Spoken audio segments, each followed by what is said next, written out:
नमस्कार के साथ बात की शुरुआत कर रहा हूँ मैं। और नमस्कार करने के साथ जब कुछ भी शुरुआत हम करते हैं तो गणेश जी का स्मरण करते हैं। वक्रतुंड महाकाय सूर्यकोटि समप्रभ निर्विघ्नं कुरु मे देव सर्व कार्येषु सर्वदा। तो गणेश जी का स्मरण क्यों करते हैं, इसके बारे में थोड़ा सा चिंतन आपके साथ करें। कहा गया निर्विघ्नं कुरु मे देव, तो विघ्न कहाँ से आते हैं? आप कहो कि भाई मैं तो एकदम शांत जगह पर बैठा हूँ, आसपास कुछ भी नहीं है और मुझे अपना काम करना है, इसमें विघ्न कहाँ से आएगा? सवाल सही है। जवाब है, विघ्न अंदर से आते हैं और शक्ति भी अंदर से आती है और गणेश जी भी अंदर ही हैं। अगर आप गणेश अथर्व शीर्ष को लेके गणेश जी के स्वरूप पर ध्यान करते हैं तो ये पंक्ति आती है, मूलाधारे स्थितोसि नित्यम। तो जो सनातन परंपरा में जो जो स्वरूप हैं, एक तो वो अनंत का द्योतक हैं और साथ ही वो प्रत्येक मनुष्य के लिए हैं। अब हम जिस युग में हैं वहाँ विभाजन हो गया कि ये अमुक धर्म है या अमुक मजहब है, तो ये इनके हैं, ये हमारे हैं। हमारे गणेश जी सबके हैं। हम में से कोई ये भी कहे कि वो हमारे, हमें का मतलब जो हिंदू परंपरा को मानने वाला है, उसमें श्रद्धा रखने वाला है, वो ये भी कह दे कि वो हमारे हैं, कहना पड़ेगा। कई बार ऐसी स्थितियाँ आ जाती हैं। पर बेसिक की तरफ जाइए तो वो कहाँ पर स्थित है? मूल आधार, मूलाधार है मतलब स्पाइनल कैनाल का जो रूट है वहाँ पर है। अब इसके पीछे क्या सटल एस्पेक्ट है वो न तो मैं आपको बता सकता, न हम ऐसे यूट्यूब पर समझ सकते हैं उसको। पर बात यह है कि गणेश जी सबके भीतर विराजमान है और बात हो रही थी निर्विघ्नं कुरु मे देव। तो विघ्न कहाँ से आते हैं? विघ्न सबसे पहला अंदर से आता है। अंदर से क्या विघ्न आता है? क्यों करूं? क्यों करके हम रुक जाते हैं कई बार, और होगा कि नहीं होगा इसको लेके भी रुक जाते हैं।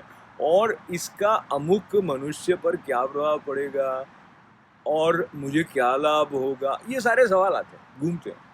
और फिर घूमते सवाल, तो हम इन सवालों को देखने लग जाते हैं, तो जो कार्य करने के लिए हम बैठे होते हैं उससे हम अलग हो जाते हैं, तो हमारी शक्ति जो है उसकी दिशा बदल जाती है।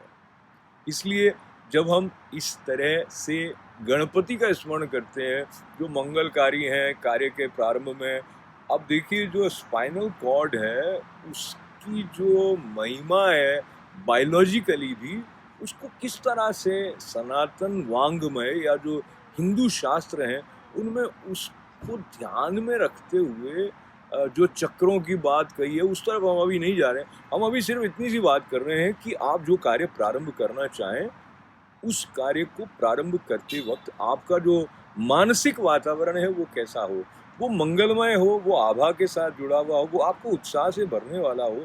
इस दृष्टि से आप किस शक्ति के साथ जुड़कर अपना कार्य प्रारंभ कर रहे हैं वो स्पष्टता होने से कार्य का विस्तार भी होगा और आपको आनंद भी आएगा। और अपने आनंद को छोड़कर आप कार्य करेंगे तो बहुत दूर तक नहीं जा पाएंगे। अब आप कहेंगे कि कई कार्य ऐसे हैं जिसमें तनाव है या कहीं विरोध है या अमुक मनुष्य हमारे प्रति सद्भाव नहीं रखता है, तो हम कैसे आनंद का भाव रखें?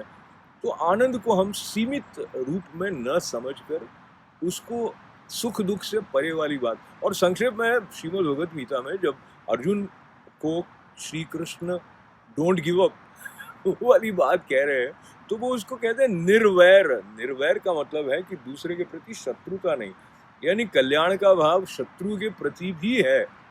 ये थोड़ा और गहरी बात हो जाती है क्योंकि हम ऊपर ऊपर के जो हमारे ये हैं काम क्रोध इत्यादि इनको लेकर खेलते रहते हैं।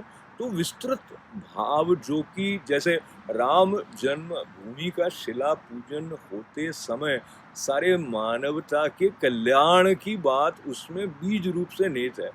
इसको जो श्रद्धा वाला है वो अप्रिशिएट करेगा तो उसका विस्तार होगा। और वो कहेंगे कि भाई अमुक समूह के लिए है और अमुक ये राजनीतिक धारा है इत्यादि इत्यादि, तो उसका जो आध्यात्मिक, उसका जो मनुष्य मात्र को उज्जीवित करने वाला जो भाव है हम उससे अपने आप को काट के रख देंगे। तो मुख्य बात, समापन की तरफ बढ़ते हुए कार्य प्रारंभ करें गणेश जी का स्मरण करके, और गणेश जी का स्मरण करने के साथ आपके भीतर का जो उत्साह है उसको जागृत रखने का एक आधार जो है वो सक्रिय रहता है और आगे बढ़ना है। आगे बढ़ना जीवन है, ऐसा कहते हैं। जो जीवन है उसका अर्थ ही है कि हम आगे बढ़ने के लिए प्रयत्न करें, यानी जीने की जो जिजीविषा है वो हो, और साथ ही साथ जीतने की जो कामना है वो भी मनुष्य होने के गौरव को प्रकट करता है। ये बात मैंने अपने गुरुजी से सुनी और अभी आप तक पहुंचाते हुए फिर एक बार आपके जीवन में विघ्न तो आएंगे, पर विघ्नों के साथ आप कैसे जुड़ते हैं वो आपकी दृष्टि पर और किस तरह की प्रारंभिक तैयारी मानसिक स्तर पर आप लेकर चलते हैं। अब इस सारी बात को आप कह देंगे आज के संदर्भ में कि भाई पॉजिटिव एटीट्यूड, बी पॉजिटिव। तो कैसे पॉजिटिव रहे, उसका इतना विस्तृत जो एक आधार है और एक अविरल बहती हुई सनातन दृष्टि है, उसका अवलंबन लेते हुए हम आगे बढ़ें और पूरा विश्व एक परिवार है, सबके प्रति प्रेम रहे।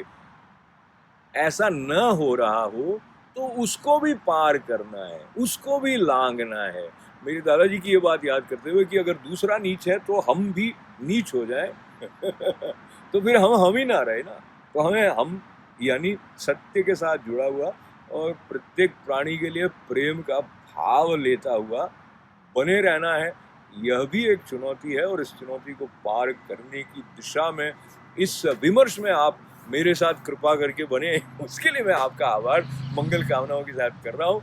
और ये जो YouTube चैनल है ये विशेषकर इस तरह के चिंतन के लिए है जिसको लेकर हम जीवन को आगे बढ़ाने में जो कुछ हमारे पास प्रचुर मात्रा में प्रेरक सामग्री है उसका आधार लें।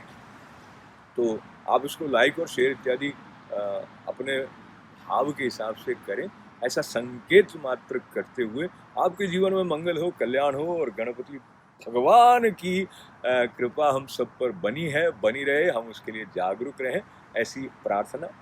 धन्यवाद, नमस्कार।